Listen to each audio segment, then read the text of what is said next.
Cartoon squirrel और हेजहॉग्स एक गहरा संदेश लेकर आता है, जिसमें यह बच्चों को दोस्ती और देशभक्ति की महत्वपूर्ण विचारधारा सिखाने का प्रयास करता है। इसके साथ ही टॉम और जेरी के चरित्रों का सैन्य रूपांतरण एक डरावना और तीव्र वातावरण का निर्माण करता है, जो दर्शकों को सोचने पर मजबूर करता है और समाज में व्याप्त संघर्षों पर विचार करने का अवसर प्रदान करता है। फ्रांस का चर्चित कार्टून आस्टेरिक्स छोटे गाल योद्धा की रोमांचकारी गाथा को प्रस्तुत करता है, जो अपने गांव की रक्षा के लिए रोमनों से संघर्ष करता है। इसके अतिरिक्त फ्रांस में पार्क एस्टेरिक्स नामक एक बर्फ का पार्क भी मौजूद है, जो बच्चों के लिए एक लोकप्रिय आकर्षण बन गया है और यह छोटे भीम की कहानियों से प्रेरित है। द एडवेंचर ऑफ टिंटिन एक बेल्जियन कॉमिक श्रृंखला पर आधारित है, जिसकी शुरुआत 1929 में हुई थी।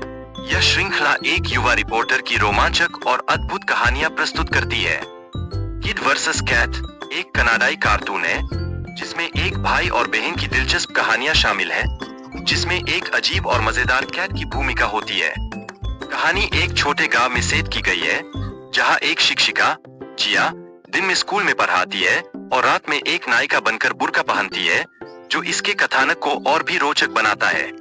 जिया का असली हथियार तलवार या बंदूक नहीं, बल्कि किताबें और कलम है, जो यह दर्शाता है कि लड़कियां तलवारों से ज्यादा शक्तिशाली होती है और ज्ञान का स्थान सर्वोच्च है। यह शोन केवल पाकिस्तान में, बल्कि भारत, अफगानिस्तान और इंडोनेशिया में भी अत्यधिक लोकप्रिय है। भारत में इसे हिंदी, अंग्रेजी, तमिल और तेलुगु में लॉन्च किया गया था, जिससे यह और भी व्यापक दर्शकों तक पहुंचा।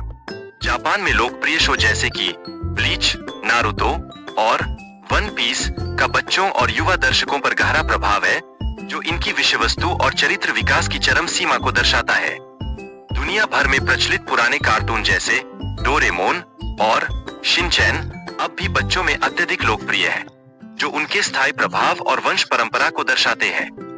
इस संदर्भ में भारत के लिए एक ऐसा कार्टून बनाना अत्यंत महत्वपूर्ण है, जो वैश्विक स्तर पर पहचान और प्रशंसा प्राप्त करे, जिससे भारतीय सांस्कृतिक धरोहर को भी एक नई पहचान मिल सके।